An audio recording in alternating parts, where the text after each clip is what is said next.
Le Canada et l'Inde relancent leurs pourparlers en vue de conclure un accord commercial global.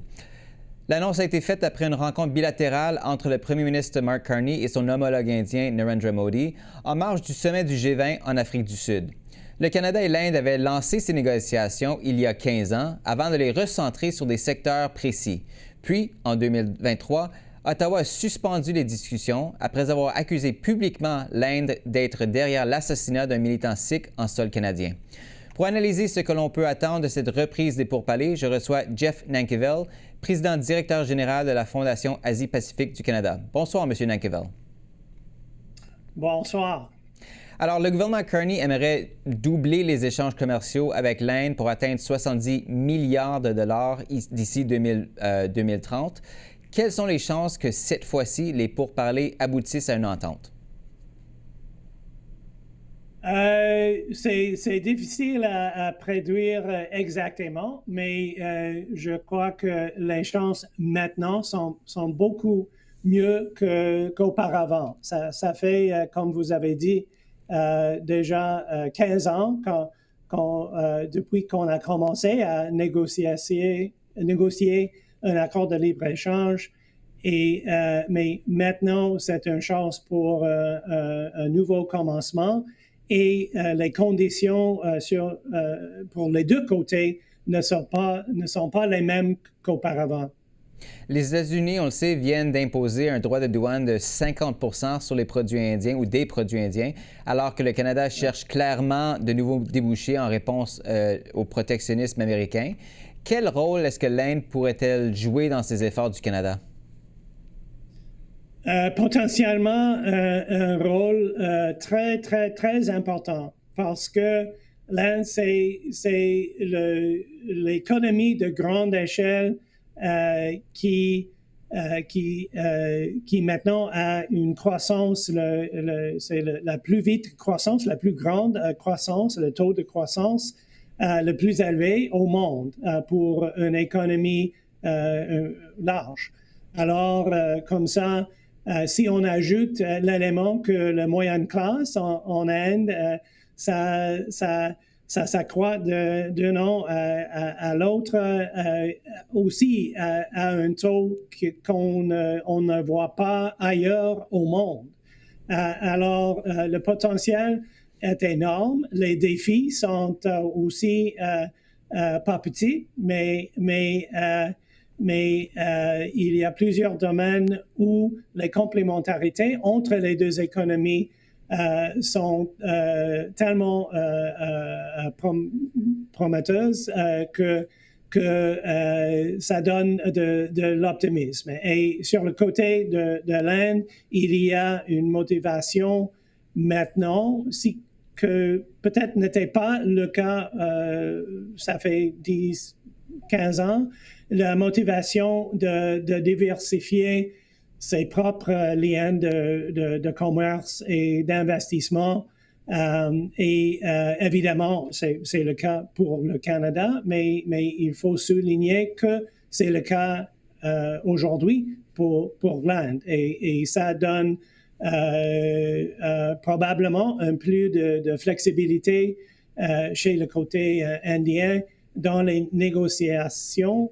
Et maintenant, on a vu récemment la conclusion d'un accord de libre-échange avec le Royaume-Uni qui va réduire les droits de douane presque totalement dans les années.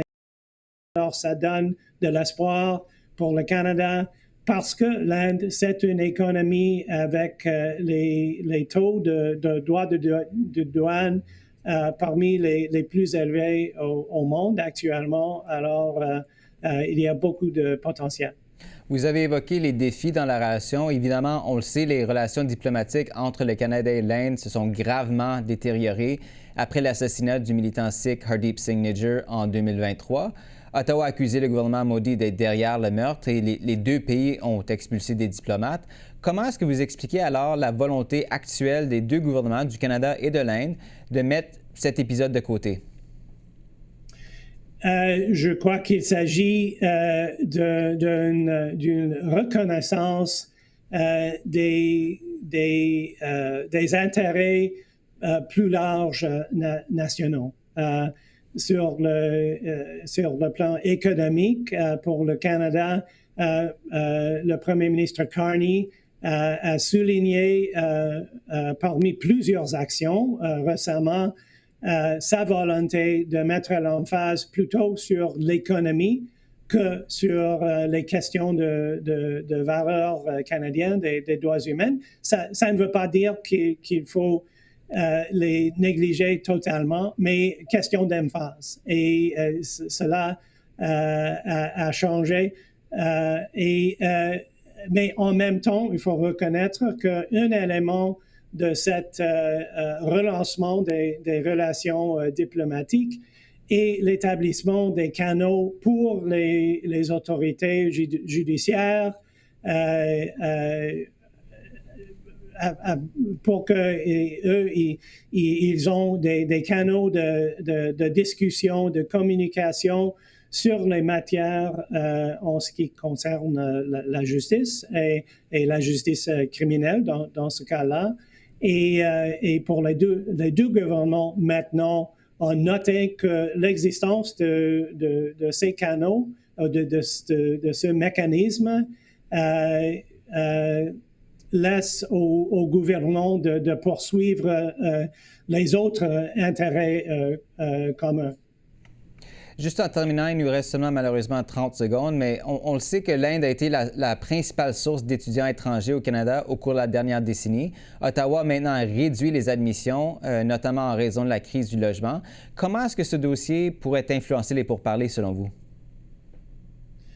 C'est un point important pour le côté indien d'avoir accès à ces places pour les jeunes, les étudiants indiens. Mais le défi pour le gouvernement du Canada, c'est que c'est des enjeux politiques domestiques qui maintenant pressent pour une réduction des taux globaux des étudiants et comme la source principale ces années-là des étudiants et l'Inde, ça va avoir une influence sur les étudiants de l'Inde. C'est difficile à court terme pour le gouvernement du Canada. Ça va être difficile de résoudre ce problème, mais il y a d'autres enjeux même plus importants, certainement pour les deux côtés, à poursuivre. Jeff Dankerville, merci beaucoup d'avoir été avec nous ce soir. Ça me fait grand plaisir.